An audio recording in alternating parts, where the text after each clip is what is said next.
Pernah tak arahan anda orang salah faham? Puncanya mungkin datang dari bahasa yang kita guna.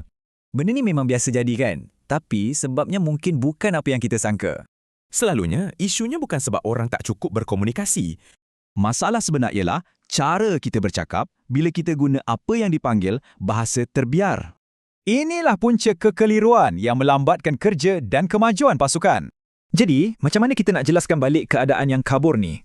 Jawapannya, guna soalan persis, satu alat yang sangat berguna untuk ketua dan juga pasukan. Okey, jom kita tengok macam mana alat yang ringkas tapi power ni berfungsi. Bayangkan ada ahli pasukan kita cakap macam ni. Ayat yang sangat umum kan? Dengan satu soalan persis, kita terus minta maklumat yang lebih terperinci. Bila kita dah mahir guna soalan-soalan macam ni, ada 3 manfaat besar yang kita akan dapat. Pertama, kita dapat tahu maklumat penting yang mungkin tersembunyi. Kedua, ia mencabar ayat-ayat umum seperti semua atau selalu. Jadi, kita buat keputusan berdasarkan fakta, bukan andaian semata-mata. Dan yang ketiga, ia mengajar kita untuk bertanggungjawab, bukan sekadar menyalahkan keadaan.